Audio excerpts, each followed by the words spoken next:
Hi, and welcome back to our continued countdown of my top 100 games here at Purge Reviews. I really appreciate you guys watching this video. I ask you to subscribe to it. It really helps out the channel, gets our numbers up where we can get more exposure. If you can share this page, it's so helpful to get the word out. Right now we're shooting for 500 subscribers. We're only a few away. But at 700 subscribers, one of our lucky subscribers is going to get a brand new copy of the Manhattan Project Chain Reaction Deluxe Edition. Now, this is a game that I paid for out of my own pocket. I don't get free games here, mainly because I do a lot of bad reviews, don't I? So I tell it like it is. But in that, I purchased an extra one of these and I'd like to give it away to one of my subscribers when we hit 700. Now, today we're going to look at 70 through 61. We're really starting to get down to the bottom of the first half, right? And you're going to see me have harder and harder decisions about games that I like. But as we narrow this down, I think you're going to see a theme of the games that I like. Let's go ahead and jump right in with number 70. We have my favorite word game. I do have a lot of word games I don't like. I don't like the Scrabbles and things like that. I don't really like party games that much.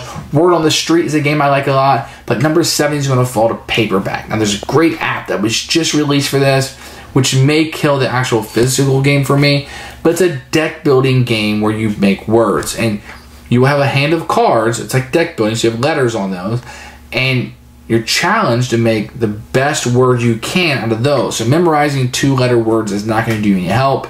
It's not going to do any good to memorize words. You need to memorize or learn words that are larger, and you don't know what you're ever going to have in your hand, so you're not really sure what letters you're going to have. So number 69, The Big Book of Madness. Now, this is a cooperative game.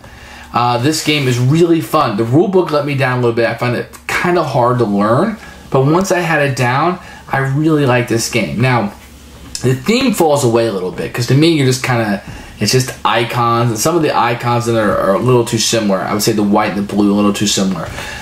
But overall, I really like this game. I've played it quite a few times. It can be very hard, even on easy. But good luck, because there's easy, medium, hard. Good luck on hard. This is a game if you haven't tried it out. The artwork is beautiful. The components are wonderful.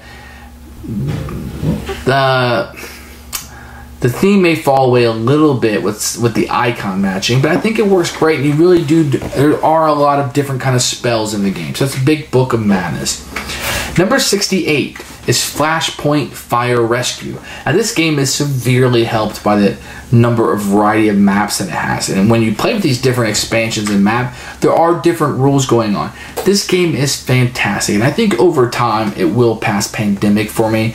But for now, I feel comfortable putting it here. This is a fire rescue game where you play firefighters, and you're putting out fires in a building. Sometimes a submarine if you have some of the expansions. Now, the game can be hard because it has luck in it because there's going to be some dice rolling inside of it. So it doesn't have the straight puzzle that, say, Pandemic has. But I really like this one. Everybody has unique powers. It works very well.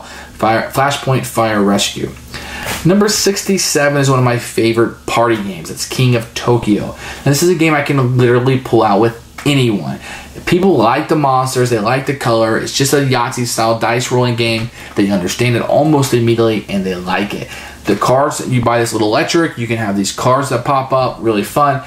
I probably recommend the power-up expansion to play with it, but if you play without it, it's still fine.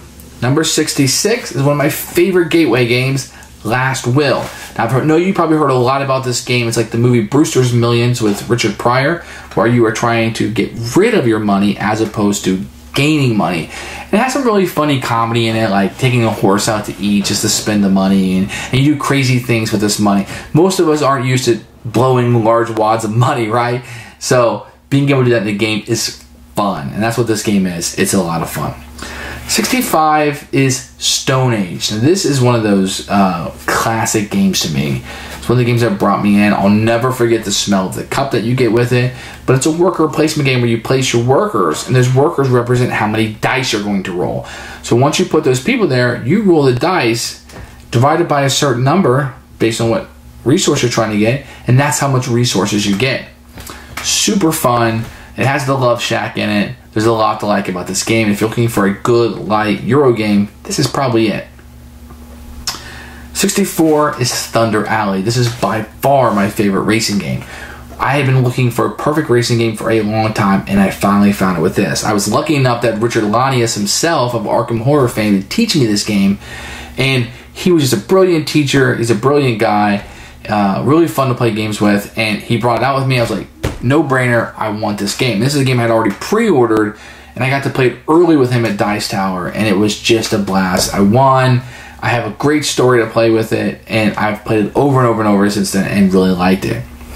Number 63 is Gears of War. And this may be a more controversial pick, but I really like this game, especially solo. I feel like it's just fun to run in, kill those monsters, try to get to the end. And I like how the AI moves on its own. So it's a cooperative game that we would play together, and the AI moves on its own. It's not one versus all, it's all versus them. I just like the way that it works. I'm surprised it didn't get more expansions. I'm surprised that people didn't pick it up more, especially with the popular license that it has. But it is what it is. I really like it. And if you haven't played, I recommend you checking it out. 62 is Coal Baron. And this is from R&R Games, not a company that you expect a middleweight Euro from, but that's what we got here. And this is all about going into the mines and getting the coal and bringing them out. Now, I'm a Kentucky boy, originally from Kentucky, and my family I come from a family of coal miners, so this theme kind of attracted me in the first place. But this is a wonderful game. Even if the theme means nothing to you, it's a wonderful game. I like pushing the coal up and pushing it out and getting the points for that. It's a wonderful game. I think the company R&R may turn you off a little bit because you're like, what are they doing with this heavier Euro game? It's phenomenal. Check this one out. And the last one for today is 61, Lords of Waterdeep. Now this is a Dungeons & Dragons themed worker placement game. Probably something that will fall off this list with time, but I really like it, how it's just easy to play. You have the adventures that you go on, which you just get cubes and you pay for the adventures, and that's kind of what it is. The theme can be a little dry, even though it has the Dungeons & Dragons slapped onto it. You don't really feel like it. I got the upgrade with the little miniature meeples that make it look like what they're supposed to be, clerics and barbarians and whatnot. That does help a little bit. But Lords of Waterdeep, if you're looking to bring something that likes the Dungeons & Dragons or the adventure style games, but you want to get them into a Euro a little bit, this is a great gateway position to be in. So that's my 70 through 61. We're getting close to getting to the top 50, not quite there yet. Once again, if you don't mind, subscribe to the channel. That way you'll get notification when something new comes out. And it really, really helps the channel out. When we get to 700, we'll be giving away the Manhattan Project Chain Reaction Deluxe Edition. That will go out to one lucky winner. Thanks for watching, and I really appreciate your feedback. If you leave something down in the comments, it'd be very helpful. Thank you very much, and I'll see you next time at the Purge Reviews.